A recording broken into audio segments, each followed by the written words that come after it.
meant for an adult audience. Loveline may contain sexually oriented content. Listener discretion is advised. 3, 1, go! Adam Carolla and Dr. Drew. Loveline, coast to coast. Oh, yeah. Hey, everybody, Loveline. I'm Adam. That's Dr. Drew. Phone number 1-800-LOVE-191. Dr. Drew, board-certified physician, addiction medicine specialist. All right. Next week, Insane Clown Posse's coming in here. Oh. That'll take a little energy. That's going to take some energy. Yeah. And Coldplay is going to be in here. It's a good band, very good band, that Coldplay. Carmen Electra is going to be in here. Tom Arnold is going to be in here as well. So lots of names, lots of energy. I'll tell you, you just take Insane Clown Posse, Carmen Electra, and Tom Arnold. You could light the city up for a month. There's a lot of, it's different energy, but there's a lot of energy. A lot of energy going there. So we'll look forward to that next week. Tonight, just me and my lover boy, Dr. Drew. And you, of course. Tabitha? Yes. You're 19? Yes. What's up? My husband and I had anal sex about 5 days ago. Mm-hmm. And since then, I've had a lot of bleeding. Good time. Ouch! Uh-huh. I'll just be walking around and start bleeding, and I don't know what it could be or what to do. Well, when you do those things, you can get hemorrhoids, and you can get tears, and you can get... How do you get a hemorrhoid from that? Just irritating things. Yeah. And it sounds like you've successfully done so, and bleeding is one of the complications. It's actually kind of serious, because that's a bleeding that can't really be stopped. Is it constant? Is it like dripping all the time or oozing all the time? Oh, yeah. All right, so you actually, theoretically, that's a quasi-emergency. It's something that could become more brisk all of a sudden, and you might not even know it. The ass is, it just strikes me that the anus, is fairly sensitive for something that's basically an S porthole. Yeah, but S is soft. You're putting a I know, but I mean more spiritually than I mean see. physiologically. I see. This is basically the dumpster. This is the drain in the bottom of the dumpster, and it's like a Steinway. Yeah. It's just funny that something that its sole purpose is to pinch loaves. It's basically take 3 feet of Duke and turn it into 6 inchers. That's basically what its job is. Yet it's so sensitive. It's so easily thrown off balance. It is indeed. And let me tell you something. Patients of mine that have hemorrhoid procedures and anal procedures will tell you that you never realized how much activity goes on down there and how much you rely on it. I mean, that thing is moving and rocking and driving. It's painful. You're talking the guy who had the carbuncle near his anus and threw him off. How long? Well, until it blew. It's about a week. I couldn't go to work. Oh, my God. It's horrible. Oh. I mean, I wasn't working. I was working as a boxing instructor, so I had to move a little bit, but I could barely walk. Oh, my God. No sympathy for the ass stuff, by the way, from the boss either. So it wasn't something just oozed out. It exploded. Came out under pressure. It blew like, you ever see a World War II movies where they launch a depth charge? Yeah. Looked like that. In the water. Yeah, boom. Yeah. Tabitha? Yes. So this needs to be checked out right away. Well, can you see anything on the surface, or does it look like it's coming from the inside? Inside. This is why I have concerns about this procedure, the anal sex procedure, because it can really harm people. Well, what and, now? Maybe What it stimulated a colitis or something. What could you do? What could you do that would cause spotty bleeding in there? Tearing and ripping, that sort of thing. Or maybe there's what's called arteriovenous malformation that got sort of stirred up. There's things that can happen. You know, the problem with the doctor is 99% of the time you go to the doctor, they tell you to lay off it. You know what I mean? Like, no. It's that 1% is why you got to go.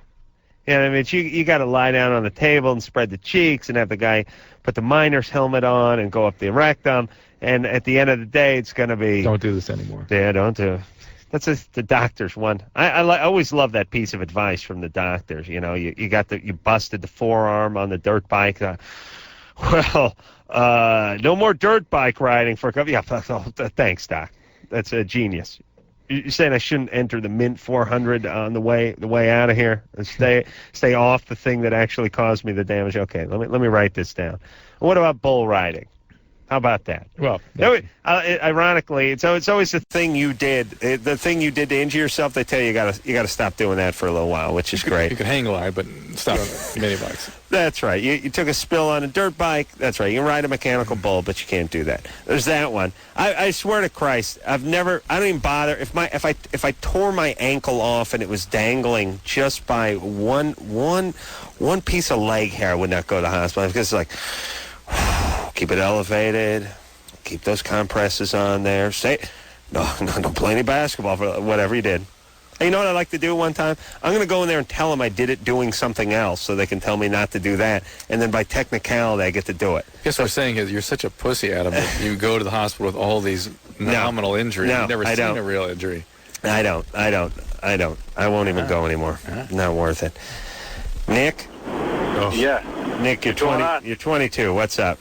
Yeah, long-time listener, first-time caller. Great. Yeah, I just got married last month, and the woman I married is a virgin. I just wanted to ask Dr. Drew about how long can I take for her to be feeling a lot of soreness after sex. You've been married to her? Just married. A month? And she's still uncomfortable? No, I mean, yeah, I know it sounds absurd, right? Well, no, it means there's something else going on. Really? Yeah, like either she has anxiety or vaginismus or infection or something. Okay, she's on birth control. She's on birth control. Why was she a virgin? Religious reasons. Was she ever abused in any way? Put him on hold. Nick, any abuse? No abuse at all. No, she's a cool girl. Perfect. Well, something suspicious here. It's just that she would still be having pain with intercourse a month later. That does not have anything to do with her virgin status. How many times have you had sex with her so far? In the last month, probably about 6. 6 times. A little light for first time in her life. Well, she's sore all the time, you know? Is there an anatomical problem here? I don't know. She complains I'm really big, but I mean, I'm the first guy, so how does she... I don't know. Yeah, I don't know. I think you can see big. I think you see first, I think the first guy that ever saw a whale thought it was big. Do you know what I mean? Yeah. I think you can tell the difference between big and small. Even if you never saw it. I think if I saw, it's big for her. I just mean if I never saw a penis in my life and I saw Dick Rambone. Big fan of his. Been bringing him up recently. Who is he? He's a porn star of sort of Middle Eastern descent, and there's not too many Middle Eastern type guys. I don't know if Dick Rambone is. I don't know if that's his Muslim name. Yeah. Muhammad Dick Rambone. Dick Rambone. It means.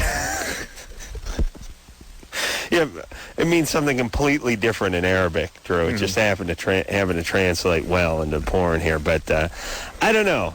Someone get on that computer and find me Dick Rambone. He's a swarthy type, but huge penis, you know. And like I said, when you name Dick Rambone, you got to have one. And I would have known his was big, even if I never saw one before. Okay, good. That's good. All right, so Nick, I don't know what he's got to do with his old lady. They need to go chat with her gynecologist, see if there's something going on mechanically with her. Maybe there's some exercises she can do, see what's going on. Exercise? Yeah, sometimes. Huh? Yeah. Ashley? Yeah? Yeah. 14, what's up? Nothing. All righty. Adam's finger is poised precariously over the hold button, Ashley. Put it out there. Uh-huh. Here we go. All right. Oh, boy. That's enough. Oh, boy. Well, we'll get back to her. Carrie? Yep. You're 21? Yep. What's up? I just wanted to tell Dr. Drew that I love the fact that he talked about the morning after pill a lot because I needed it about a month ago, and had I not been listening to Loveline all the time, I would have never known. God bless you. In fact, I'm glad you brought it up because there was just a review article in, I think it was either Annals or Journal, New England Journal, where they reviewed the mechanism of this pill. The overwhelming mechanism is suppression of ovulation. And they speculate that maybe there are some other things that happen as well, such as it changes the cervical mucus so the sperm don't get in as well, changes the transport. It changes a lot of things. The least likely thing it does is affect implantation. I mean, it's unbelievable. There it is. Boom. World's leading journal. Pow. I'm sure we'll be getting an apology, or a retraction at least, from all the religious folks. I've been saying this for how long, to just read the science. This is a drug that suppresses ovulation. It doesn't allow a pregnancy. Well, let me explain something, though, as I've said before. Religious folks aren't interested in science. If they were interested in science, they wouldn't have their crazy beliefs. The Jews with their crazy beards and their crazy chaos and all this nonsense, these Christian scientists and the born-agains.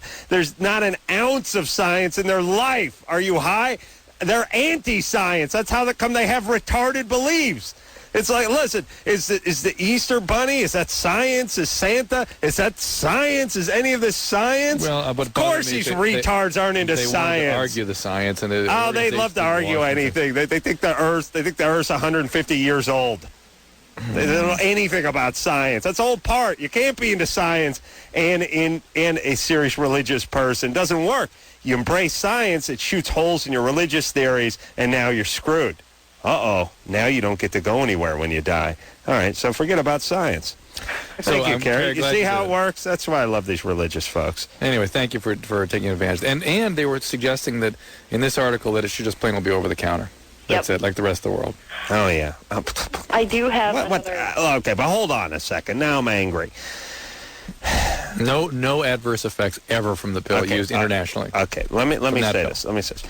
People, just the other night, they want to know what my beef is with religion.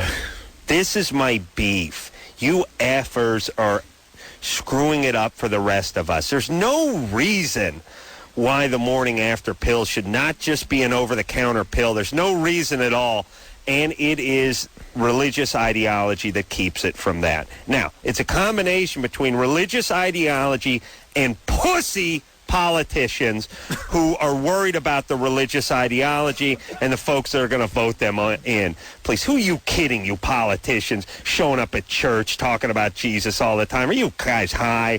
You're so busy effing your secretaries and raping the rainforest and shooting down alternative fuel sources. You're so high. You crazy hypocrites, you. Can't elect a guy who doesn't get seen going into church every 5 goddamn minutes, and then he's banging his secretary. Clinton going to church. What religion is Clinton? What religion is Clinton? The one that shoves cigars up the vaginas of interns? What religion is that? You hypocrite. You pussy hypocrite. Who are you kidding? Who are you kidding standing in front of the church up on the steps waving to everybody? Puss. But they're too big a puss to admit they're not really into it because they don't think they'll get voted into the office. They're too big a puss to go up against any religious people because they think they're going to lose the vote next year. So meanwhile, you got a bunch of teenagers getting pregnant. You got a bunch of technology that can't be used. It's insane.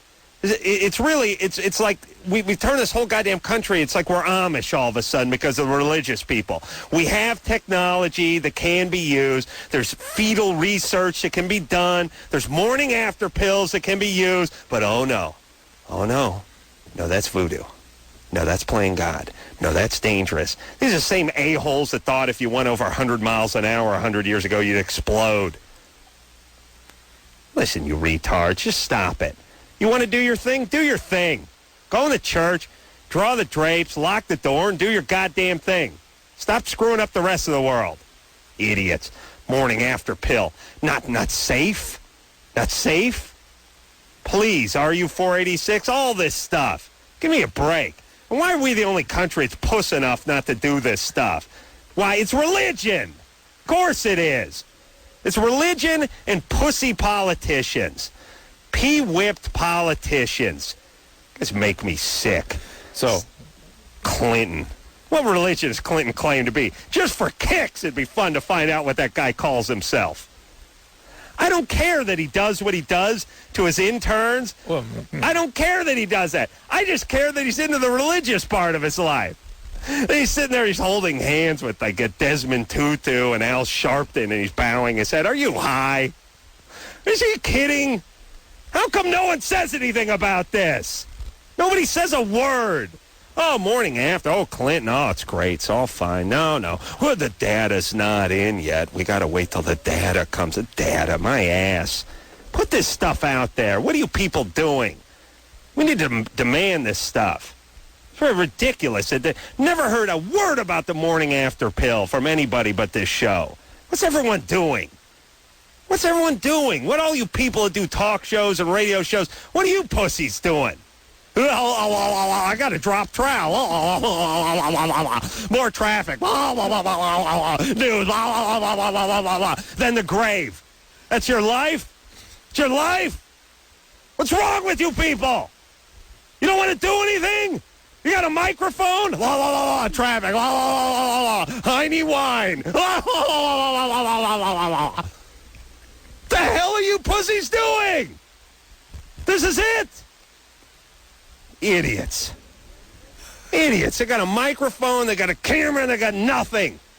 Stupid, crappy, dorky jokes. Stupid Rick Dees with his Heine wine jokes. You retards listening to him? Telling jokes some retard faxed in from Iowa that's 100 years old? Heine wine. Now let's go to news. Weather. Traffic.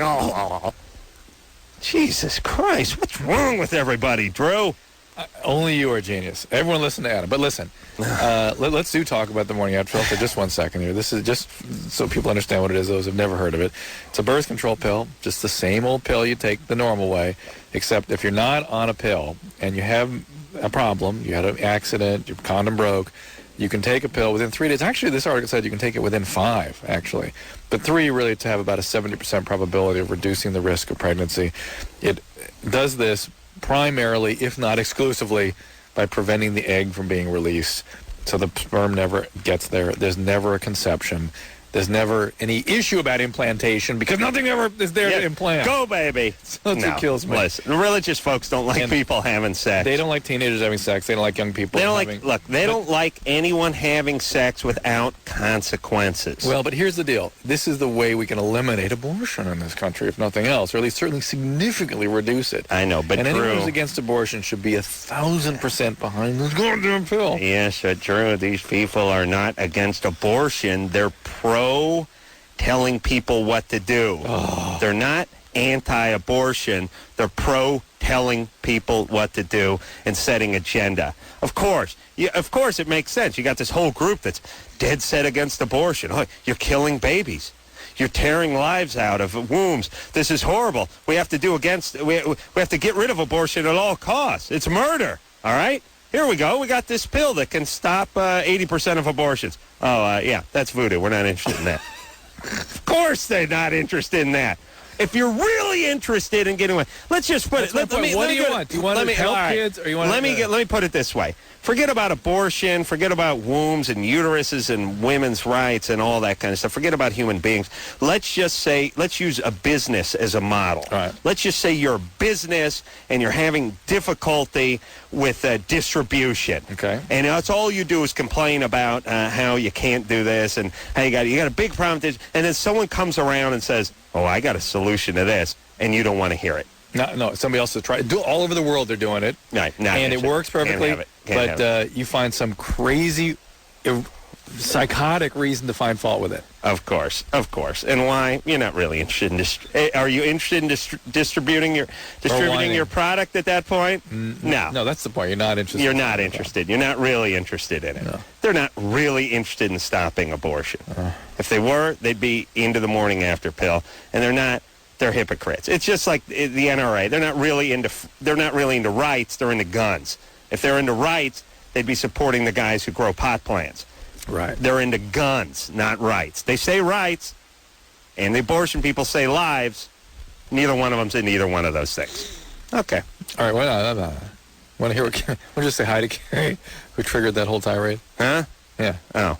Hey, Carrie. Adam, I love your rant. You see what you did? I'm sorry. It's all your fault. Hi, baby. What's going on? I cannot stop thinking about my ex-boyfriend. I mean, I don't have any feelings for him. Hold on. Adam's got another rant coming. Heine wine. So, yes. It's, we broke up about a month ago. He decided it would be better for him to start sleeping with my best friend. So, I'm no longer friends with either one of them, and they both said that they don't want me anywhere near them, whatever, that's fine. Why? You mean they cut you out of their life? You didn't just, wait, did you freak out on them or something? Well, kind of. I mean, how could you do this to me? You're supposed to be my best friend of 18 years, blah, blah, blah. Right, that's all right, but it's probably best that you just cut bait with these people. I have no intentions of ever talking to them again. Absolutely, but I still find it bizarre that they had the temerity to come down on her. Right. Like, out with you. They're acting like I'm the bad person here. Oh, my God. And it's like every time I see anything that reminds me of him or her, it just freaks me out. Well, it's only been a month. You've got to do. It's a huge loss and a trauma at the same time. It's going to take a good 3-4 months to undo this one. You got to focus on your life, take care of yourself carefully, do things that are good for you, start dating again, enjoy yourself a little bit. These were very, very bad choices. I'd be more concerned with why you make such bad choices in relationships. Yeah. All right there, baby. All right, look, but you can't reset the clock every time you go see them or think of them. Think of them. They see things that remind her of them. I mean, and it's like I have to drive by her apartment every day. Listen. I had my old lady moved into my grandparents' house, for Christ's sake. With her buddy on a me? motorcycle. Start dating a guy who sees his motorcycle parked out front of my grandparents' house, for Christ's sake. Do you know what I'm saying? Yeah. It's tough all over, baby. I mean, not now. Now I'm a millionaire. I'm fine, but back then it was tough. It was tough. It's hard. Get out of Minnesota. Humans were meant to live in that climate. It's a tough part of life. You got to go through it. Everyone listening is going to go through it, God willing. Well, this was a particularly egregious situation. I know, but everybody has had their own form of heartbreak, and it's as painful to each person as it is to the next. That wasn't very profound, but what I'm saying is you can't talk someone out of their own pain. In fact, you and I, who had nothing nearly this traumatic, managed to be devastated, lose a couple of years over it. That's right. Yeah. Okay. Nice. We'll take a little break. That's health, Adam. That's mental health. Yeah, see. We'll be right back.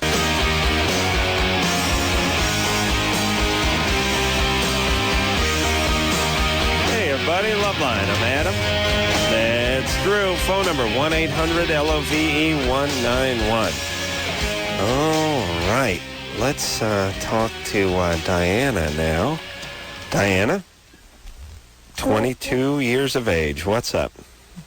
Okay, well, I had taken the morning after pill about maybe 2 months ago. Okay, so my boyfriend was telling me that the doctor would go and give me one pill. When I went to actually get the pill, it was a series of 4 pills. I took 2 pills at once, and then 8 hours later, I took another 2 pills. That's the standard treatment. And that's the standard treatment? Yeah, and although we call it the morning after pill, it's actually it's a series. It's 1, and then 8 or 12 hours later, another. And sometimes it's 1 pill, sometimes 2, and sometimes 4. So sometimes it's a total of 8 pills. Oh, I see. So it could be a total of 8 pills. Yeah, so you're fine. The 2 and 2 is actually the usual thing. Oh, okay. All right? All right, well, thank you. All right. Good times, though, right? All right. Did they actually give you a morning after packet, or they just give you the overall? They give you overall and tell you to take 2 and 2, right? Yeah, that's what they did. Yeah, okay. That's it. Okay. All right, well, thanks. All right. All right, bye. While they're making the morning after pill available over the counter, got to add crab shampoo to that. Yes, that'd be nice. How much? Nice. Yeah. I actually have signed up to it. In California, you can do it now without a prescription. I've signed a couple of protocols and want to sign some more. I had a very bizarre experience. The pharmacy associations were kind of skittish about doing it. Why? I thought, why don't we sign up? Let's do it. Get it over with. True. Whenever you have some people that are scared, who are they scared of? Why are they scared? It's religion. Again, this is why I don't like religion. You got pussy pharmacists that are scared to give this pill out. You have pussy politicians that are scared to get behind it. How about Walmart? How about the pharmacist, the dumb-ass pharmacist who did not read the basic science about this pharmacologic agent at Walmart? Walmart I want an apology. Walmart doesn't carry it or didn't carry it. Because the pharmacist objected. That's my point. Do you think that pharmacist is an atheist? No. These Walmart, of all the people, I mean, they cater to hillbillies almost exclusively. This Walmart, like it's nothing but the Hatfields and the McCoys in there. Well, it's a white trash. Hillbillies go in there. They need this morning after pill more than any group. Well, because the hillbillies, part of the reason they're hillbillies is they're all pregnant at 14 and a half. Well, thankfully, they sell guns. That's right. That's right. They got priorities. They got their priorities straight. Michelle? Yeah? You're 17? Hi. I'm having a problem with the hair loss. Alrighty. And around the time when it started happening, I did meth a couple times. Twice? Yeah. Twice? Yeah. Only twice? Yeah. You weren't smoking pot regularly? Yeah, it's like on a weekend. All right, so you're doing enough stuff to make you have a reaction, so... Really? Yeah, different people react differently. It's possible. Were you on antibiotics or anything like that? No. No, the only substances you were taking were pot and speed, right? Yeah. No? You're not pulling your hair or anything of that sort? No. Haven't been through like a car accident or anything like that? No, nothing. All right, but it's something that should be looked into. Is it sort of diffuse all over your scalp? Yeah. Okay. There are other things that can cause it too, and so it ought to be checked out. Thyroid conditions, lupus, things like that, skin conditions. And, it could be the pot and the speed, but it could be something else. You know, I was talking to this stripper who had a heart attack from doing meth in high school. What? Oh, really? Let me tell you something about the strippers and their stories. They're hard to track. Usually, they're hard to track, the strippers. And part of the reason, I mean, to be fair to the strippers, when they tell me their stories, it's hard to concentrate when Cherry Pie is blaring in the background, and I got that a-hole, Amber's coming to the same stage, I'll show you appreciate it, and I'm drunk, so it's hard to track the stories exactly. And they always seem to be rooted in some truth. Like, they're not just made out of thin air. Do you know what I'm saying? They're distortions. Like many of our callers. Yeah. There's some pieces missing. Yeah. You know, like when we talk to girls about why their boyfriend's in jail? Right. There's little bits and pieces. You only get part of the story. Yeah, you're not sure how much they know either. This chick was saying, I had a heart attack in high school. I'm like, that's nice. That's nice. She said, I was doing... Now, here's the thing about everybody who does drugs. Every chick, a guy never says this. Chicks always say this. Chicks always who get started into drugs. How'd you get into speed? How'd you get into whatever? Boyfriend got me into No. Well, yeah. It's always some guy. Yeah. It's a guy, number one, but it's this, too. Well, I had to stay up late for a test, and I was really tired. I was going to run. And so my boyfriend said, here, take this. Yeah. Take this, or have one of these. Yeah. And I was like, well, what is this? And he said, no, don't worry, just take it. It'll be fine. And I took it, and I felt really good. Well, anyway, the next day, I don't know what's up with chicks that they don't even know. They don't know what heroin is. They don't know what speed is. They don't know every chick celebrity that ever gets hooked on everything. It's that same crappy publicist story, And I was at a party, and my boyfriend at the time, and I was feeling really, and he handed me this pill, and he said, this will make you feel better. We're talking about, like, women in their 20s, Yeah. I think it's just, I always feel it's a line of BS. No one ever says, here's how I got hooked up. Here's how I got into meth. I went out and bought some meth, drew a line of it, and snorted it up my nose. There's always like, some guy said it would make me feel better. So I wonder if that's their perception of it, how they shroud their shame, or if they really, when it went down, if it went down somehow that way. Look. I mean, clearly... How come it never happened this way to a dude? How come no guy ever tells you a story about, I was at a party and I was feeling kind of tired and I wanted to go home. My girlfriend said, take this pill. No. You'd be like, please, puss. What are you talking about? Every chick in the world who got strung out on something, though, especially if she's a celebrity. They'll tell that story. I didn't know. Especially the ones who then get in the BSers who get in an accident or something. It's all that publicist crap, but it's like, he handed me a pill, so I took it, and he said it would make me, and then next thing you know, I didn't know where I was. It's always nonsense. I tell you a story I commonly get, which is, I have this great guy, this great boyfriend, turned out he was a heroin addict. Who knew? So I started doing heroin with him. And then it's like, it's like, wait a minute, wait a minute. Yeah, it's like when my girlfriend's on the rag, I'll shove a tampon up my ass every once in a while. You know, but I see her with the tampon. I get a sympathetic anus. I want to know what it's like, you know? Yeah, sure. He's doing heroin? Sure, you start shooting smack. It all makes sense. Well, this chick was telling me she had a heart attack, this stripper, in high school. And so here was the story, and here's the part that, and Drew, maybe you could shed some light on it. And here's the other thing, too. You don't want to turn into McGruff, the crime dog, all of a sudden start poking holes in their story. In my book, I know you'll never read, there's a heart attack story. You want to anger them. But here's the deal. Her dealer ended up getting on some guy's, like, hit list. So they put something in his batch that was supposed to take him down. Right. Okay, right? Okay. He then gives the batch to her, and she does the bad batch that's meant to take the guy down. Now, you do enough speed, your heart can get a rhythmic, right? And you can start sweating, and you're going to go in palpitations and have a heart attack. Yeah. Right, you don't need a bad batch of speed. No. You just need a good batch of speed. It's like this BS that's out there about ecstasy. Well, they say put something in the ecstasy. That's why the guy's psychotic. No, ecstasy does that. That's it. Right. Don. Yes. You're 29. Yes. What's up? I have a question about birth control. For the last 6 years, I've had an IUD, which I had removed actually about 6 months ago. For several reasons. One of them being it was giving me horrible cramps. Number two was my husband can feel it. Okay. And number three, I got like a bacterial infection. All right. And I started getting worried that I would end up accidentally getting some kind of irreversible, condition. Something would go horribly wrong, and I wouldn't be able to have kids. We get it, yes, okay.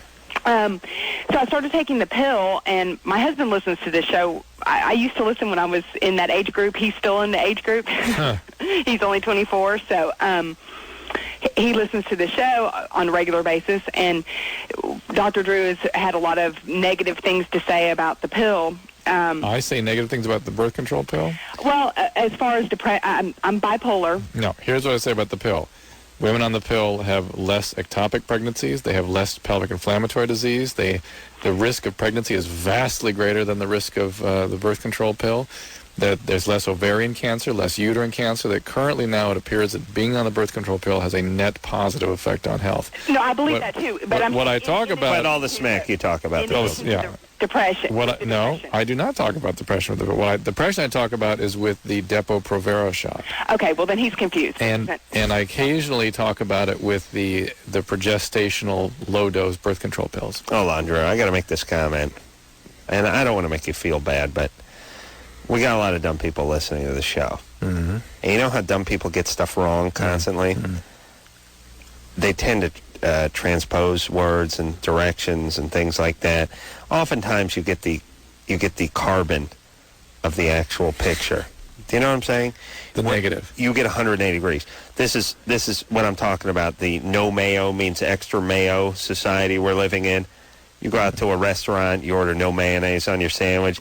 The waitress is stupid. She heard the word mayonnaise, and now you get extra mayonnaise. I believe you're doing more harm than good, Drew. I'm going to say it right now. I better just shut up. You gotta start ranting like you. I'm just saying, you sit there and go, birth control pill lowers the risk of ovarian cancer, and I swear to God, 80% of our listeners go, honey, Drew said it causes cancer. Do you know what I mean? Yeah. All right. Mm-hmm. I'm just saying. Hey, buddy, I mean, I love you, but you know what I'm saying? Don? Yes. Sorry. What do you think? Yeah. No, I'm talking about in conjunction with depression. Right.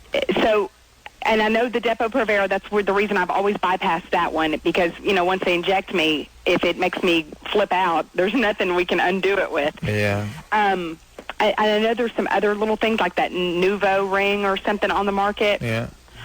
Well, after I started reading I take orthotricycline. I started reading it. It has negative conjunction with my depression, and I have seizures. Anything can upset a bipolar's chemistry, right? You're delicate that way. Mm-hmm. But of all the things that I would not worry about, I would not worry about your birth control pill. Okay. All right, what about baby. the seizures? Don't worry about it. Make sure your levels are adjusted of your medication, and that's that. What's up with you, baby? I'm sorry? Why do you care so much? Why do I care so much? Yeah, I mean, I understand you have a condition, but you're also trying to make sure that it's at its peak all the time with your constant research. Hey, you know what? You need to let it go a little bit. No, you know what you should hook up with, Don? Ready to write something down? Me write something down? Yeah, write this down. Okay. It's the National Depressive and Manic Depressive Association. They have a website called ndmda.org. NDMDA? Yeah, the National Depressive and Manic Depressive Association.org. It's a patient advocacy group. You'll find lots of info there. You get your questions answered. That's a good place for you to hang out. I'll tell you, it's depression. Because Dawn not only sounded, bipolar and everything, but she sounded almost obsessed with her. People become... A lot of bipolars are. Because they sort of have to be their own... practitioner? Not practitioner, but the keeper of their condition. They have to really, monitor and keep on top of it. And it's like they're an athlete, with something their diet. Well, just it's something that needs constant supervision and management. They have to be the ones that monitor it. I know, but when people become almost obsessed with their condition, no matter what the condition is, and then it really becomes their life. I understand that, but with bipolars, it kind of works to be that way. Yeah, she sounded it like she was just eating, sleeping, and living bipolar. Yeah, a lot of them get that way. All right, I'm saying maybe that's not the greatest thing. I understand. You're right, except the ones that are that way tend to do pretty well. Thank you. Oh, no, thank you.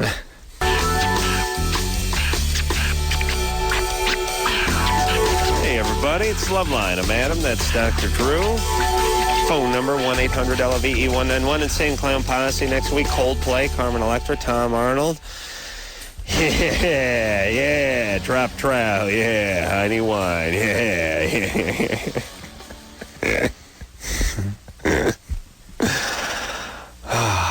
I don't know why I was thinking about I got Rick Dees in my head. Rick Dees is a horrible, horrible DJ. I was really...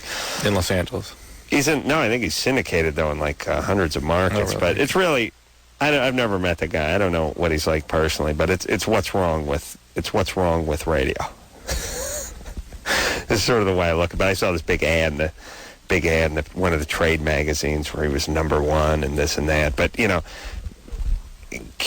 Cume, time spent listening, 18 to 46, Hispanics, whatever. Listen, I could spin us into #1 in every single market we're in. Just give me a couple of minutes. Get the demo down, get the Cume down, get the age down, get the time spent listening thing. I'll work it out. Don't you worry. Just give me a scratch pad, Drew. We'll be #1 every single market we're in. Do you hear me? Here you go. Hey, Alex? Hey, turn it down. You're 17? Hey, yeah, what's up? Hey. I'm driving around Culver City right now, just around the corner. Want to know if you want to smoke a bowl with us? Yeah, buddy. I'll be on the roof of the radio station. Nah, honestly, seriously. No. Go on out there, Adam. Come on. No. Why not? No. Why?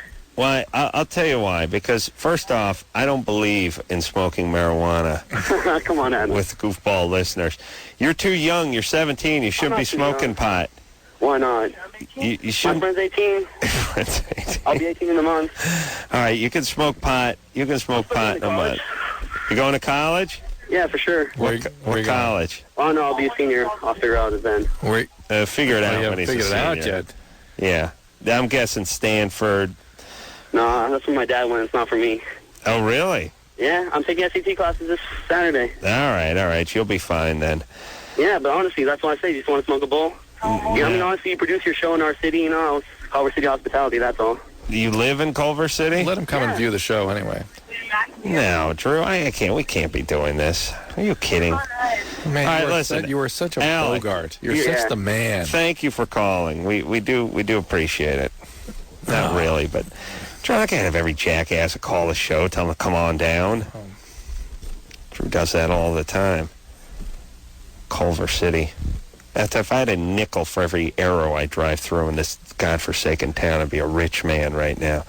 I don't like Culver City because it's home of the red arrow at every goddamn turn. Every turn in this place has a red goddamn arrow. And it's all full of you can't turn this ways and you can't turn that ways. What the hell's wrong with this town? It's one big rule. And one big arrow. Drew, is there any town in Los Angeles that has more arrows in a square block? No, and it's got crisscrossing streets all over the place. You know what I'm saying? Things come and cross major intersections, crisscross each other. Yes. Here's what I do, and maybe I can be sued for this. I would encourage everyone listening to this show to drive through those red arrows. Now, make sure there's no oncoming traffic, but then treat it as if you're at a regular stoplight and you turn left when there's no cars. Why? Why do I have to rot in Culver City waiting to be carjacked when I can't see any goddamn headlights for 3 miles? Unsafe to turn left? Untrustworthy, Adam. They can't trust you. Here's the deal, everyone. Just start driving through them. I drive through them every day, every place, everywhere. And the day I get a ticket for it, fine. It's worth it. It's worth the 1,000 that I've driven through. Thousands. Culver City. One big goddamn arrow this place is. I'll tell you, all right, don't get me going. Burbank's the only place worse than Culver City with those their cops and their traffic violence. Vanessa? Yes. You're 23? I am. What's up? My boyfriend's been in a couple porn videos, and we've just recently started having sex, and I kind of feel insecure about the fact that maybe he's not turned on by me, and maybe he's thinking about while he was doing the porn videos, maybe he was getting turned on. How many videos did he do? I think about 2 or 3, but I'm not sure. What do you mean you're not sure? He hasn't been really clear on it, but I think it's been like 2. Well, let me reinterpret that. Okay. You haven't wanted to know, and so you haven't had him clarify it. Right. Okay. Yeah, because he said a couple of few. Mm-hmm. Yeah, maybe 100. You can do like 150 movies in 3 days in porn. I hope not. How long was he in the business? This was just about, I would say, about 6 months ago. How long was he in the business? Not that long from what I understand. Like, I haven't really asked that many questions. How long? So... How long was he in the business? I would say maybe a year. Oh, a year. A year. Mm-hmm. So he averaged one movie every 6 months? Well, I know his old boss, which his boss is in jail right now. Tom Cruise does more movies than one every 6 months, for Christ's sake. Do you know what I'm saying? Right. Yeah, I'd say if he's in it for a year, he probably made a fair amount of these films. This is all he did for a year? No. His boss also did some internet. He has some internet business, and he's now in jail for that internet fraud or something like that. Okay. So he's out of the business now. Right. And he's into you. Right. And what are you worried about? I don't know. I feel a little bit insecure about the whole fact that he's done those videos and things like that because, I've seen porn before, and I've seen the girls that are on there, and I don't know. You don't look like those girls, or... Well... You don't think you're attractive enough? Well, I obviously am attractive enough for him to like me. It's just that I don't know if he's being turned on by me or if it's just that because being able to have sex in front of a camera crew and a bunch of people like that, you've got to be able to turn yourself on somehow, right? Right. I honestly could not. I couldn't do that. All right. So, well, now wait a minute. So what's your story, though? What is this crazy tangential logic? Yeah, logic what she has. I know she's way up in her head about everything. The thing is that you have a sense that he's disingenuine. He's not available emotionally, and there's something There's something sort of false about your relationship with him physically. And yeah, somebody that's been in pornography, that says something about who that person is and what they've been through and how they deal with their interpersonal lives and how they feel about being intimate. And I'm telling you what, yes, there's going to be some baggage there, and you're going to feel it.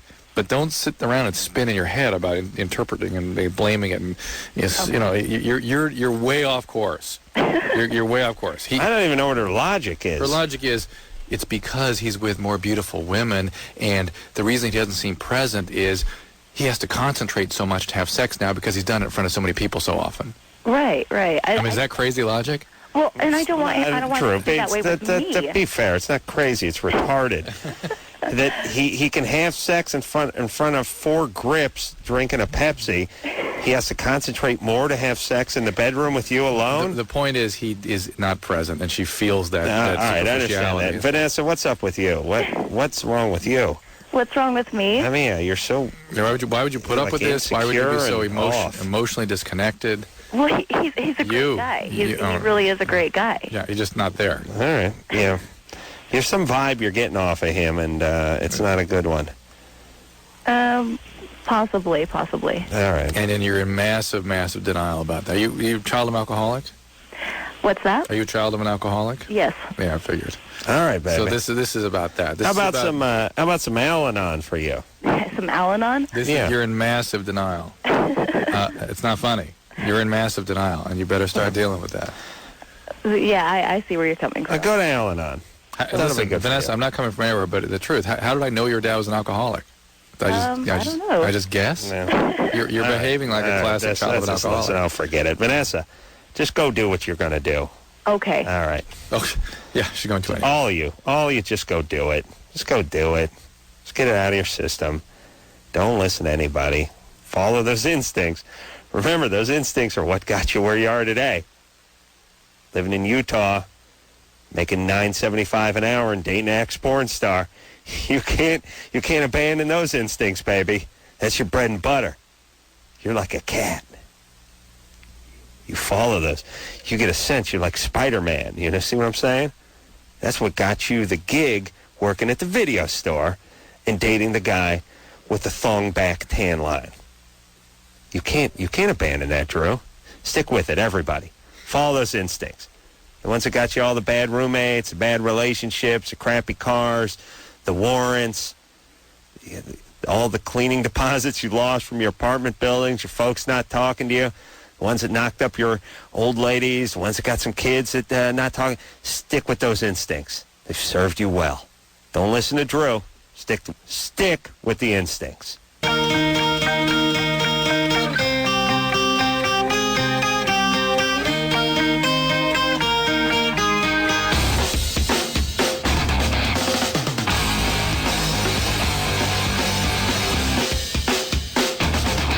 Hey, yo, Loveline. I'm Adam. That's Drew. Phone number 1-800-LOVE-191. Insane Clown Posse next week. Coldplay next week. Carmen Electra. Tom Arnold. Everybody's going to be in here. All right. Well, let's forge ahead with the show, Drew. What do you say there, Bucky? I can't do the show anymore. I show Drew car magazines. He gets excited. He doesn't even... Drew loves cars, but he won't buy any, even though he makes a lot of money, because he's too uptight. And he doesn't even allow himself to look at car magazines. And only you pervert me. I go out and get car magazines and bring them in here. And I make Drew look at all the new cars, and he goes, oh, he gets all excited. But don't worry, he won't be buying any of them. Drew, you see those new cars that are coming out in 2003? None of them for me. No. Yeah. You'll be thinking about buying them in like 2018, 2019. Maybe. Like 150,000 miles out. Yeah, Drew won't do anything. Bill? Yeah. You're 25? Yeah, how you doing? Good. I got a question. I dated a girl back in high school, and after high school, we seemed to go our separate ways. Well, I ran into her about a year and a half ago in a club, and we got to talking, and one thing led to another, and we ended up hooking up. Mm-hmm. This has been going on for a year and a half. She's married. I'm soon to be married. And I've kind of hinted around to her that we need to break this off. And was she your girlfriend in high school? Yeah. We were kind of boyfriend-girlfriend, you know. It's more like sexual partners. In high school, really? Had that set up in high school, huh? Right. Friends with benefits. Wow. Yeah. And so you hooked up at a club. Now, how long ago was this? This was a year and a half ago. Oh, now is this before she was married? No, she was married when I met her back then. at the club. A year and a half ago, and what was your status? I was single at the time. Okay. Jeez, it's like same time next year. Remember that movie? Yeah. All right, Bill. So now you've been kind of keeping this thing going?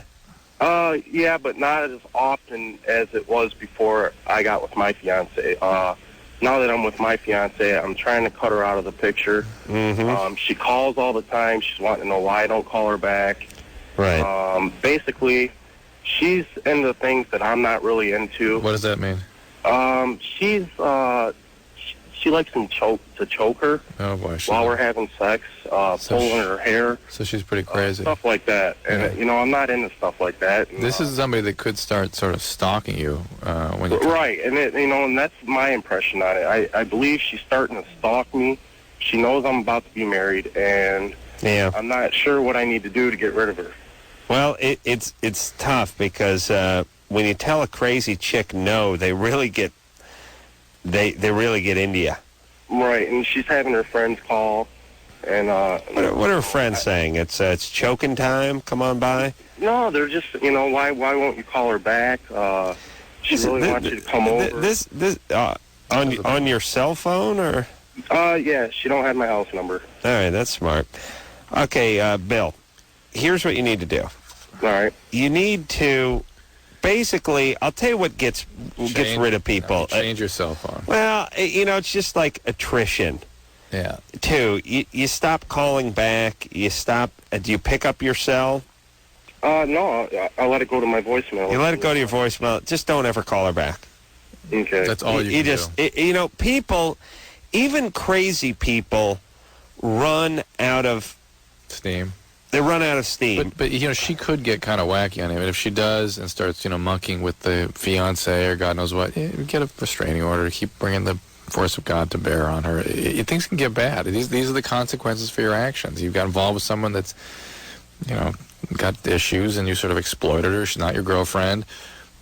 She's used to being exploited, but when the exploitation ends, she feels a sense of abandonment, and she'll act out on it. Yeah. And you maintain this in spite of developing another relationship, and this is a consequence for this. You know how people are. I was just trying to think of an analogy, but it's like when you tell your kid he's got to stay in the room and you shut the door and the kid's going nuts and banging on the door and screaming and throwing a tantrum. If they picture you standing right outside the door, or if you open the door every 5 minutes and yell something and then shut it again and then open it every 5 and shut it again, they'll just keep going continuously. Yeah. Even if you're standing right by the door, the kid has to think you're long down the hall and can't even hear them. Right. And that's when they stop. And with nutty people that are bothering you, you can't engage them. And if you can make it like 2 to 3 weeks with no engagement, I don't know what that time is, Drew, but it ain't even a month. When people try with nothing, no engagement. Now, you even pick up the phone and yell at them, you can't talk and hang up, that'll buy you another week or two. Yeah. You make it like 3 weeks with Drew just belching on the mic. He's now holding the mic to his ass. He's got a fart worked up. You make it 3 weeks with just zero, they lose it. Unless they're truly, truly certifiable. Mike? Yeah, sorry, hello? You're 15, what's up? Yeah, my girlfriend, we've been going out for about 6 or 7 months, and we've had sex about 5 times, and 3 out of the 5 times she's fallen asleep. Yeah, that's the ultimate compliment. How long is this into it? How many minutes? Probably like 5, not long into it. That's why they call Mike the Sandman. That's very strange. No, like, she never falls asleep. No, she's not narcoleptic or anything, and she always, like, when she wakes up, like, she sleeps all night. It's usually, like, we do it at night, and she always wakes up and she's, like, saying that she was just really tired, and that nothing had to do with me. Is she doing drugs or alcohol? Well, she doesn't, but, like, every now and then I drink. But so she's not loaded or anything, but she does. I don't know why I'm thinking bogus on this one. I don't know. I'm just like, what could be the problem? Where's he get narcoleptic? Why did you bring up narcolepsy? Because I know that's a sleeping disorder. And why did you say she's not narcoleptic? Because I've asked her about it, and she said she isn't. She been to the doctor? I haven't with her, but... Yeah. So, are you offended that she's fallen asleep 3 out of the 4 times you've had sex with her? I don't know what to think. I mean, like, I believe her, but I'm not really sure. You don't see her fall asleep? What? She's got her doggy. You fall asleep, she falls asleep, and then what happens? What do you do? Finishes. What do you? Blowjob. What do you do? Anal. I just lie down and go to sleep. There's a video camera. I fall asleep pretty easily, too. And so she, in the middle of a couple minutes in, all of a sudden you notice she's asleep? Yeah. You don't try to arouse her? You don't say, hey, wake up? I try and get her to wake up, but she just doesn't. All right, well, then that's a problem. She needs a medical. I know it's a problem. Hold on, Mike. You are on top of her with your penis in her. Yeah. Mid-hump, and she dozes off. Yep. She needs a medical evaluation. That's not dozing off. That is becoming unconscious. That's syncope. That is something rather serious and needs to be dealt with. Maybe she has some sort of rhythm disturbance or becomes, she gets a very, very slow heart rate and becomes unconscious because of that. What if you did a different position? You think she'd still fall asleep? I don't know. I could try it. But how should I approach her for this? Like, I don't want to make her feel bad or anything. Yeah, well, I'm worried about you. Now I'm getting bogus all the way. I got bogus from the beginning. I don't know why. He has his ducks in line. Yeah. Well, hey, listen, go see. I'm worried about you. This thing, I would call the radio station. It's not falling asleep. Let's go see a doctor. All right, Mike? Yeah? All That's right. how you do it. You just go talk to her. Okay. But he's from Burbank. Tell her you're worried. Okay. Tell her you're worried, and don't jaywalk. Tell her Drew said, "Oh, let me tell you something about jaywalking in Burbank." I knew it'd get you going again, Adam. Well, I'll tell you. Let me just say a couple quick things. That'll get me fired up. Burbank, one of the crappiest cop towns in the world, and I don't blame the cops themselves. Well, actually, I do to some degree. But it's obviously the city officials over at Burbank that are basically... Actually, if anyone is listening from the city of Burbank, why don't you change the name of your town to Rape Bank? Because the Burbank part, you got right. You guys are dead nuts on with the bank part.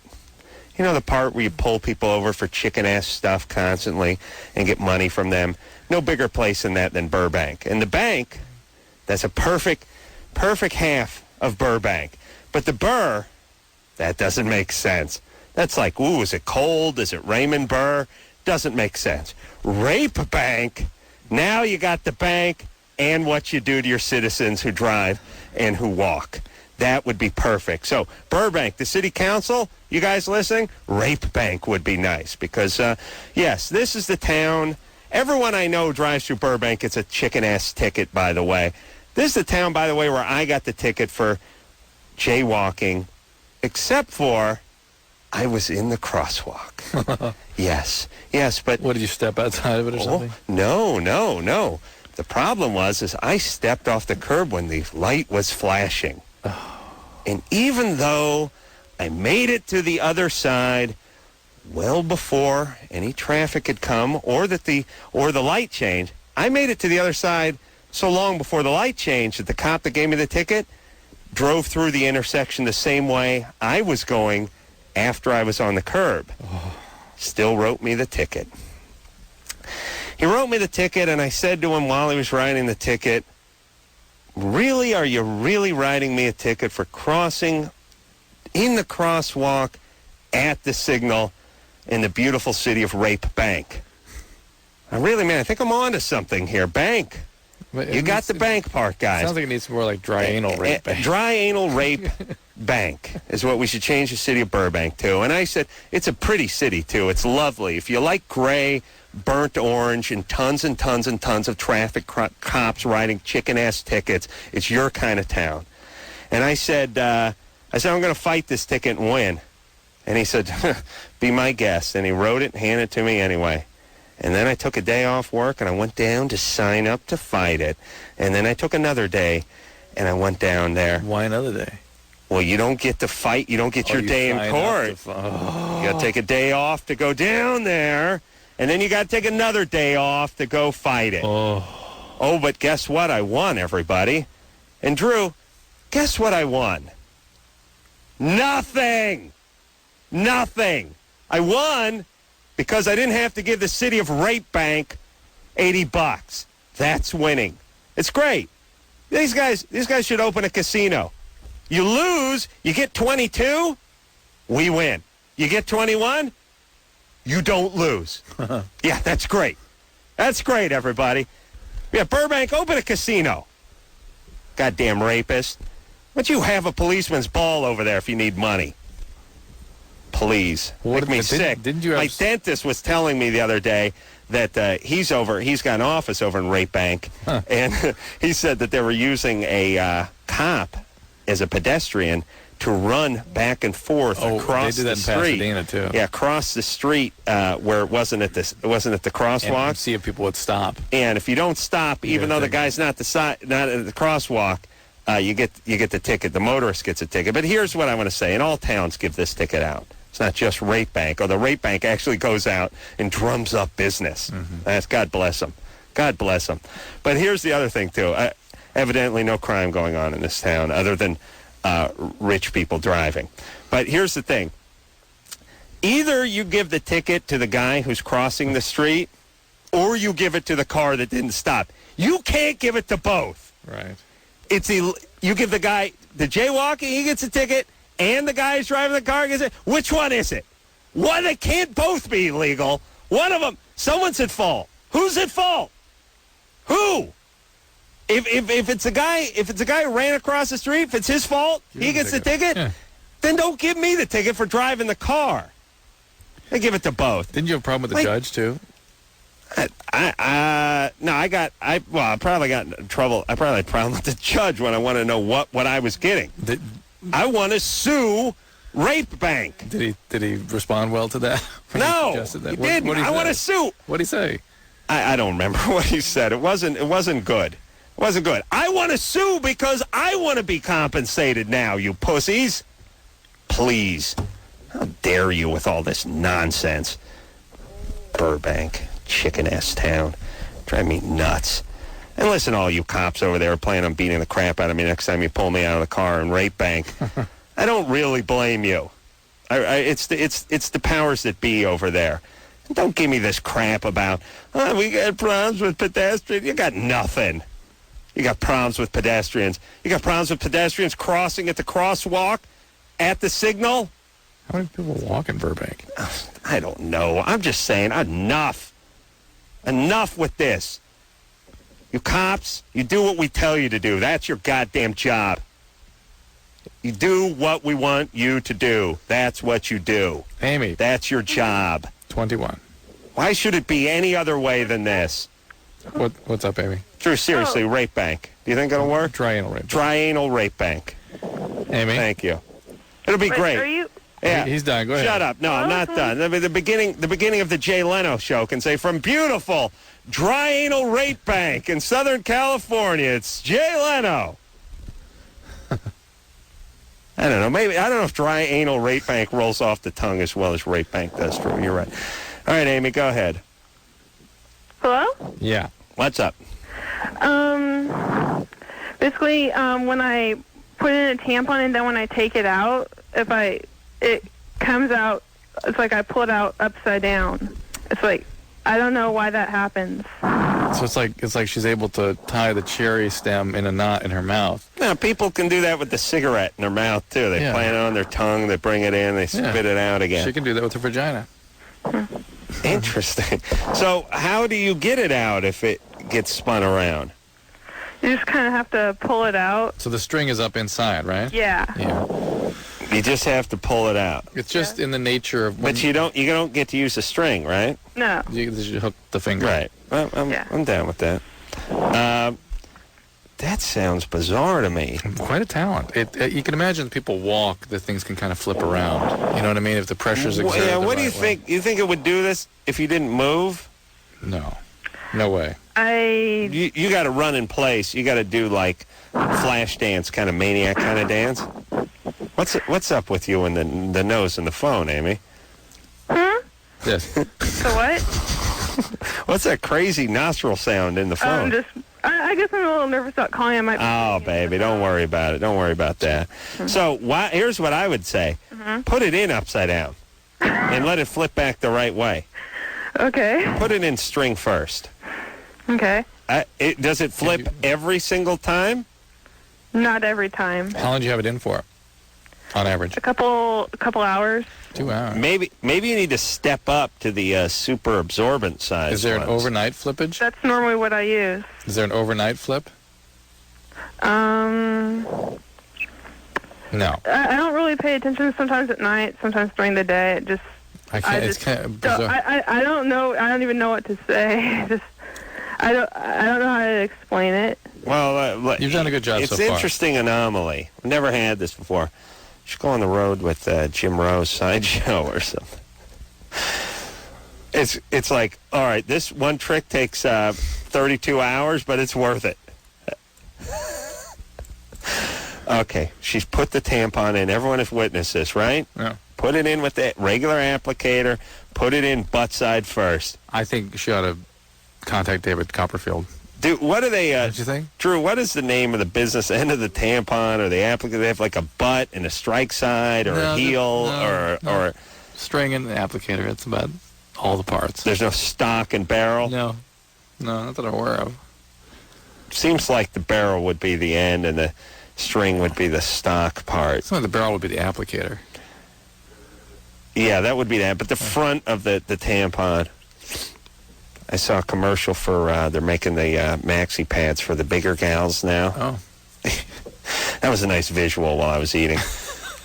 Some fat chick up there going, they make these tampons, and then they make maxi pads with wings for size 3 and 4. The average girl, size 16.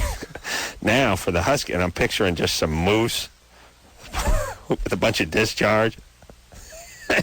And this thing's like the size for wings. This thing's like it's like a flying fortress. Pterodactyl. It's like a pterodactyl. It's like a B-29 size wingspan on there, like spruce goose size maxi pad. Super maxi pad, yeah, for big fat guys. And there's nothing guys like to think about less than the crotch of fat chicks. Is there, Drew? No. Ricky? Yes. You're 21? Hey, we got to go to break. Oh, we got to go to break, Ricky. Oh, okay. How dare you interrupt the show when we have to go to break? About that. All right, well, hold on, all right? All right. You and your friends all had sex with the same girl one night. Yeah. Now she's pregnant. Yeah. All right, this is good, baby. All right. Hang on. We'll take a quick break. We'll be right back. Hey, everybody. Loveline, I'm Adam. That's Drew. Insane Clown Posse in here tomorrow night, and Coldplay and Carmen Electra. I said tomorrow night, but I mean Sunday night, which really is the same as tomorrow night for us, Drew. Yeah. And Coldplay, Carmen Electra, Tom Arnold. All right. Where is we here, Drew? Remember Vanessa, the woman that was involved with the porn star? Yeah. She called from Utah. Right. Said she was like 23. Said her boyfriend was done a few porn movies. Right.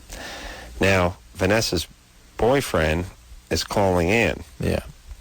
Supposedly. Really? Let's see. Matt? Yeah. Are you Vanessa's boyfriend? Yes, I am Vanessa's boyfriend. Now, I'm gonna try to make sure it is Vanessa's boyfriend. Okay. We talked to Vanessa off the air, and she told us her middle name. So tell me what her middle name is. Ellis. What? Ellis. No, that is not it. Vanessa. Okay. Blank that out, by the way. She didn't tell us her middle name. I just, I said let's see if you'd freak out and hang up. Okay, Matt. So now, you did some porn movies. Yes. How many? I did 3. 3? Mm-hmm. All right. Are we boring you? No. Okay. Why are you calling? Because, whenever, I'm with her, she always seems to be really worried that, she's not good enough for me, or I don't think she's good enough for me. Mm-hmm. Yeah, she's insecure that way. Yeah. All right. Do you love her? Yes. You do love her? Yes. Okay, this is a good question. And please turn down your radio or television or whatever's in the background there, Matt. We'll put you on hold for a second. How do you deal with this, Drew? Because you've had your share. Well, you married one of these women, but all women have strong elements of this kind of prove it, or, you know, there's you telling them they're beautiful, or you telling them this, you telling them anything, it's never going to suffice. Mm-hmm. Do you know what I'm saying? Mm-hmm. And showing it to them is pretty good. But there's also, to me, a sort of they almost have to be treated like kids in the sense where you have to support them when they're being good, mm-hmm. but not support them when they're being bad. Right. And do you know what I'm talking about? So, I mean, what do you do? What's your advice when somebody is perpetually feeling unpretty and not good enough for you? Well, that's therapy time. I mean, she's either sabotaging the relationship, mm-hmm. right, finding a way to push him away, making the things she fears most happen as an inevitability. Right.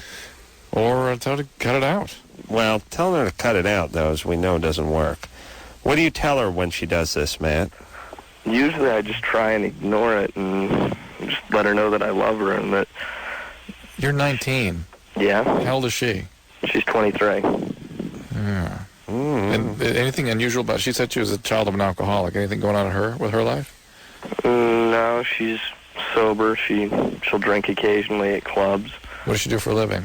For a living? Nurse. Right now, I'm bringing home the bacon. Mm-hmm. What does she do for a living? Nothing? She used to work as a stripper. Oh, interesting. Didn't have that in her voice. And she's not doing it anymore? No. Why not? She quit. She didn't like it. I see. She quit. And she's looking for a new job?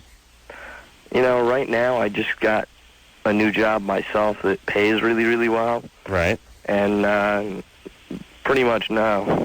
Okay. All right. Well, she did some stripping. She has a dad who was an alcoholic. She's got some issues. She's an abuse survivor. I think we suggested, Matt, that she look into Al-Anon. Yeah, I'd still say the same thing. I'm going to say the same thing. Well, she's sober, though. She's in recovery of her own. Well, no, he just said she's sober and drinks a little at clubs. Yeah, right. So she needs, really what she needs to do is focus on a program of recovery, whether it's codependency recovery or alcohol recovery, whatever her, we don't really know her story. She's an alcoholic, got to get a sponsor, work the steps, and with the sponsor, lay this crap on her. Right. This stuff she's feeling, this insecurity and crazy feelings she has about her boyfriend, lay it on the sponsor and take direction from the sponsor, and that's that. Should give that phone number out for the people who are interested in Al-Anon. And Al-Anon is what, for children who... People involved with alcoholics. Okay. It takes you off the alcoholic and helps you grow away from the craziness of that relationship so you can really support their recovery genuinely rather than have all of your own concerns and fears and issues sort of acted out upon them.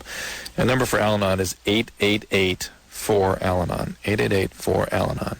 A-L-A-N-O-N. All right. And let's go to Ricky, who's 21. Ricky? Hello. What's up? What's up, Adam and Drew? What's up? All right, this is a story.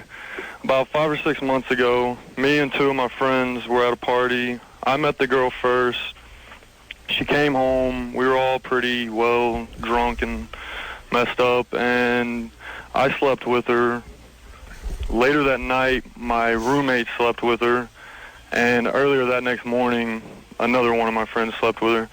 Well, about 3 months ago, she got a hold of me and told me that she was pregnant, and she doesn't know whose it is, obviously. So now all three of us know, and she's trying to get money from all three of us, and even though she doesn't know whose it is, all three of us have serious girlfriends and don't want to tell our girlfriends that, you know, obviously what happened, and I don't have any clue what to do, actually. Did you have a girlfriend at the time? Yeah. All three of us did, actually. Is this another San Diego State student? At the time. Yes. Okay. All right, so that's same girlfriend. It's good reason for them not to find out about this. Well, you guys got to pool your money and have her killed. I mean, you get some drifter in San Diego. Yeah, get some guys going into Mexico. You know, $1,500, $2,000. Drew, I don't want to sound like I'm giving out irresponsible advice, but I don't see any other answer. The way you've always dealt with these situations. Is this woman an adult? Is she over 18? Yeah, she's 22. What is it she's wanting money for? Like the hospital bills now, like all of her, like her doctor appointments, stuff like that. She doesn't have insurance or anything, so. Why doesn't she have insurance? I'm not sure. I'm getting more to know her now, like just from over the phone or calling, but before I didn't know her, so. Right. Well, she's obviously, there's some chaos, right? Right. And she's not the stablest of persons. But none of the three of you used a condom, huh? No. Interesting. And, well, San Diego State, right? Yeah, right, exactly. Yeah, what do you want? It's a big junior college next to Mexico. It's actually, San Diego State is actually, I just read a little tidbit in the USA Today. It's actually the largest, closest junior college in proximity to Tijuana. Nice. Actually, according to that. I know. I know you guys think of it as a 4-year university, but I think of it as two-year junior college. I understand that she's extorting money from you all, and I don't understand only one of you has any real responsibility, right? Right. Well, she's playing on the fact that none of them knows for sure. Well, Drew, what do you do in a case like this? When can they determine paternity? I don't believe until delivery. There's no way of doing it. Not that I'm aware of. Yeah, that's what we've been told, is that it can. Because they have to get a blood sample from the child. Yeah, that's right. And how far along is she? I'd say now, I think she's 5 or 6 months. It seems like you guys need an attorney. Yeah, but we don't want to make this into a big deal, Drew. These guys got old ladies. Yeah, but they have a right to confidential legal advice and get some direction on what they should be doing, how to protect themselves. These guys are college kids. They're going to be paying the doctor's bills shortly if they don't, Yeah, this is a crazy predicament, and you don't even know if it's any of your children. Right. That's right, too. I got an idea. Also, another problem is, like, do I tell my girlfriend or not? No.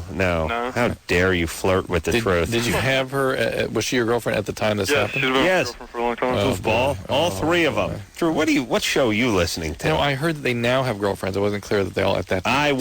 I went and hit it hard. It's a big stipulation. Ugh. Okay, here's what you need to do, Ricky. All right. You need to say, look, the second this child is born, we are getting a paternity test. Okay? Right. Now, the three of us cannot contribute until we find out who owns, basically, or who's responsible for this child. The second that is established, then there's legal precedent to get money from this person, and maybe even retroactively, meaning this person now owes you for the medical cost of delivering the child, the pregnancy, and everything like that. I don't think you can give her anything until then, and you have to explain that to her. Now, you can tell her, okay, you can tell everyone's girlfriend, you can make a stink about it. It's not going to change anything. I mean, sure, the old lady's going to be pissed off at all three of you, but it's still not going to change the fact that you're not going to give her anything until you establish paternity. I wonder, though, if from sort of a... And I bet it may not be either one of the three of you. That's true, but I wonder let's assume it is one of them. And from a morally ethical point of view, they all kind of have a responsibility here. Well, I would argue if it was me, if I was like guy number one doesn't have a big argument. Guy number two can say that his sperm was pushed forward by guy number three. Like when you're hosing leaves in the driveway? Right. Yeah, that's what my roommate's been saying, is that if it is, it wasn't our fault. Oh, my God. But again, be that as it may, maybe all three of them should sort of take responsibility for what they've done here. I mean, who cares which one the sperm actually reached the target?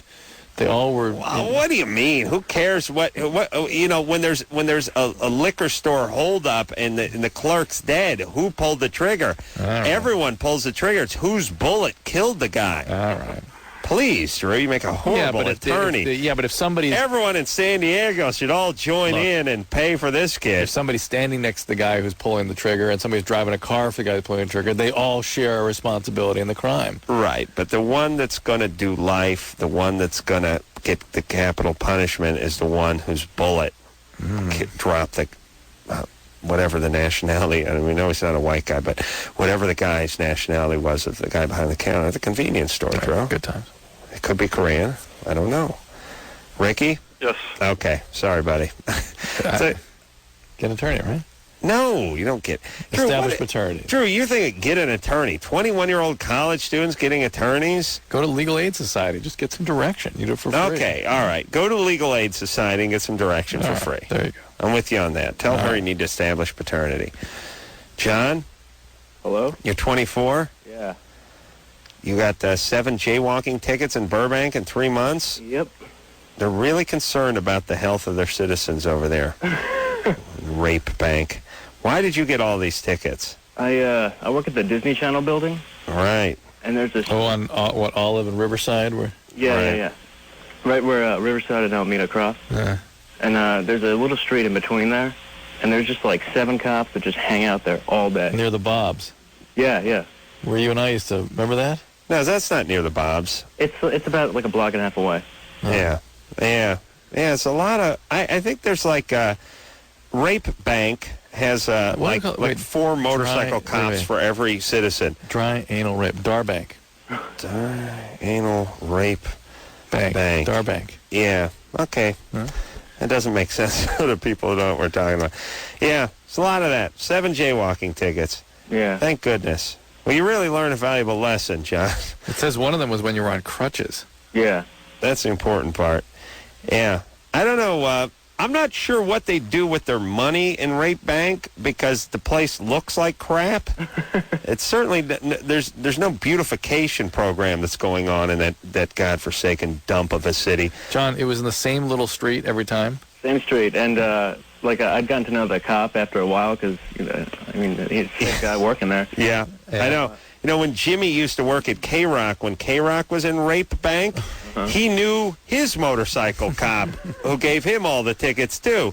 You actually, I'll tell you, that's one thing. I guess, I think that's what they mean by community policing over there, where the actual community actually gets to know the motorcycle cop who's raping their wallet.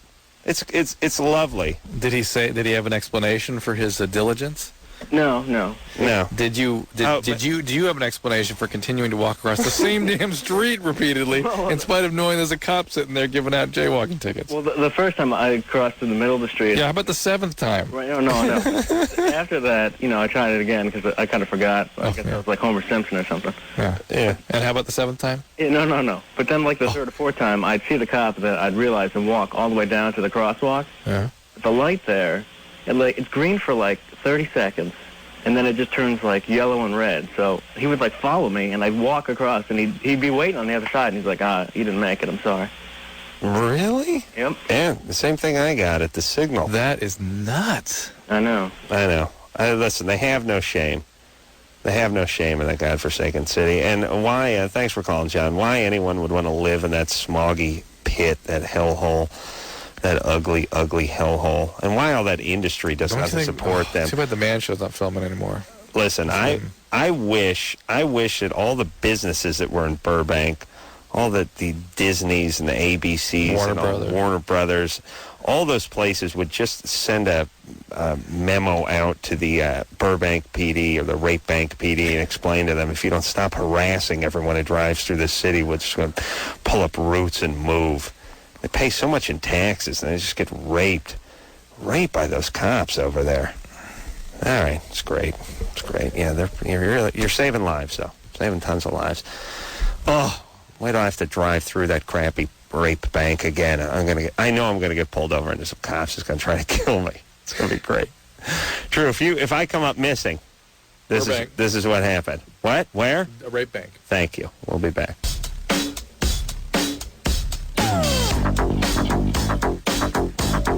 Hey everybody, Loveline. I'm Adam. There's Drew. All right, let's plow through a few calls here, Drew. Tim, Yeah. You're 17. Yeah. What's up?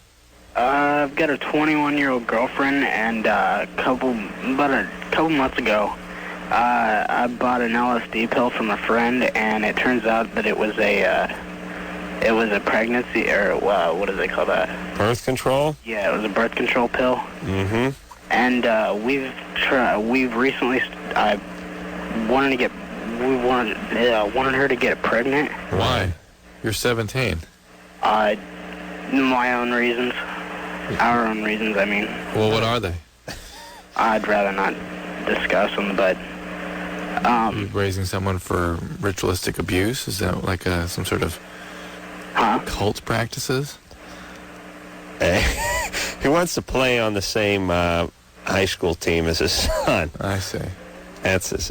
What do you mean, what reasons? What do you mean you don't want to talk about it? I just don't want to talk about it. Well, it's tough S. Why? Why do you want to have a kid at 17? I don't know. Listen, this guy'd be a great poker player, wouldn't he? And Tim. Yeah. You have to explain to us why you want to have a kid at 17, or I'm going to hang up on you. That's not my problem, though. Oh, yeah, it is. It is on this show. Let me tell you what we talk about on this show, everybody. Whatever I want to talk about. That's our topic for tonight. Amen. And every single night. All right? That's it. Well, more importantly, what they perceive as the problem may not be the problem. Yes, we'll decide what the problem is, and that's what we'll talk about. Angel? Yeah, hi. You're 17? Yeah. What's up? About a month and a half ago, I started sleeping with my mom's friend, who's 10 years older than me, and... Your mom's 27-year-old friend. How old is your mom? 37. What do you mean it's her friend? They met through some people, and I guess you couldn't say friends. They're more like, acquaintances. But they know each other. They're friends. And they have mutual friends. More like acquaintances. Yeah, okay. Okay, and is your mom married? No, she's engaged. To some other guy? Yeah. Okay. All right, and this is a man you're sleeping with, or a woman? Yeah, 27-year-old guy, yeah. All right. Yeah. All right. And she recently kind of read my journal. Oh, boy. And found, I didn't specifically write it. I guess there was something in there that led her to believe, because she let him and I go to a concert together.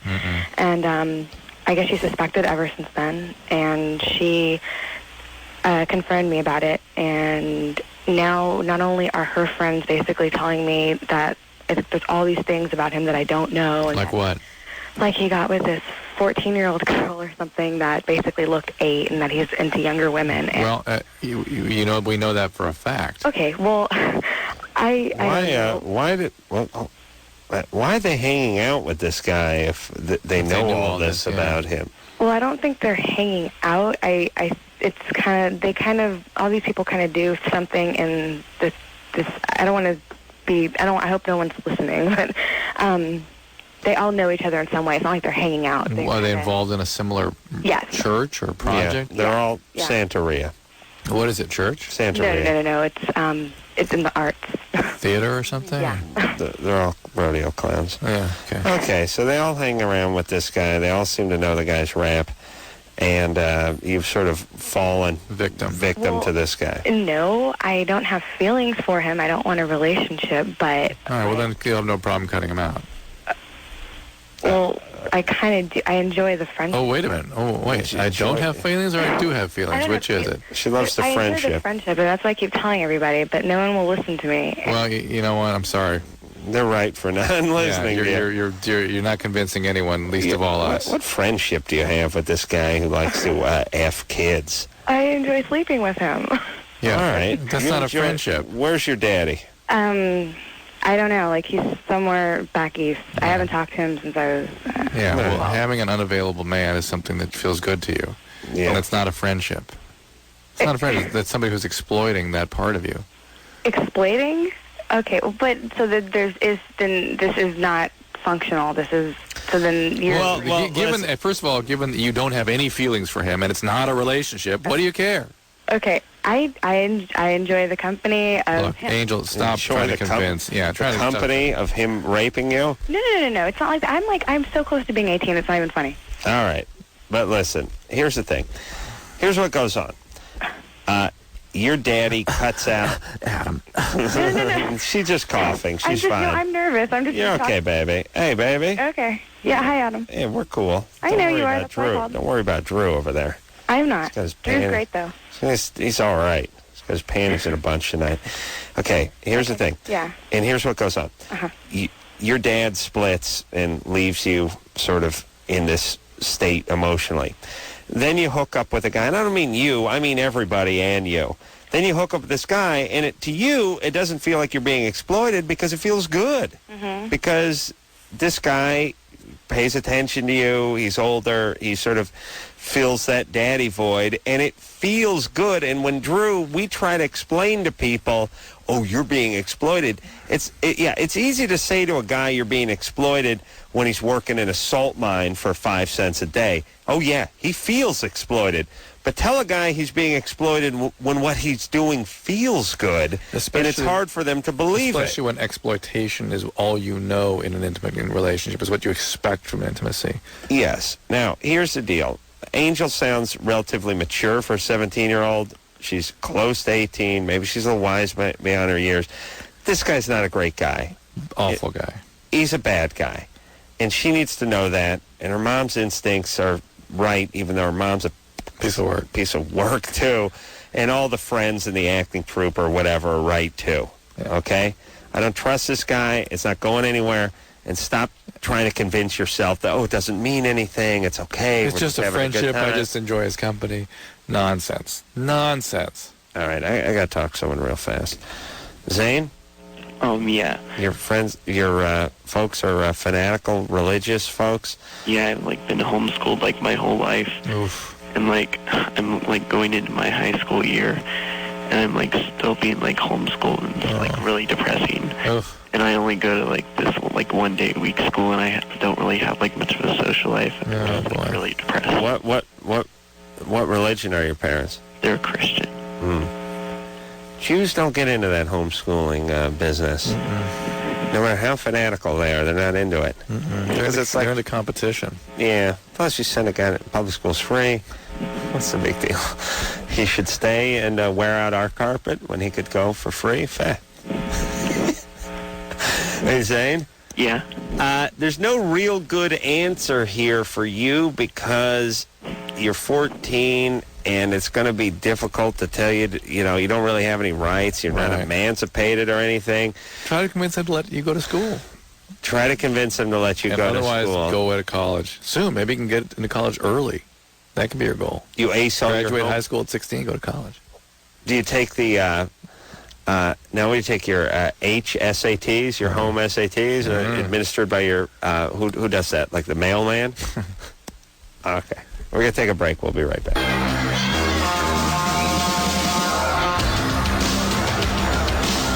All right, everybody, that's the show. Oh, Insane Clown Posse on Sunday. That's going to be action-packed. All right. I want to thank Brian for doing a great job on the phones all week. Tara, don't call me Tara, goddammit, for doing a great job. In spite of her latter part of the week. This just came in here and slept on Wednesday.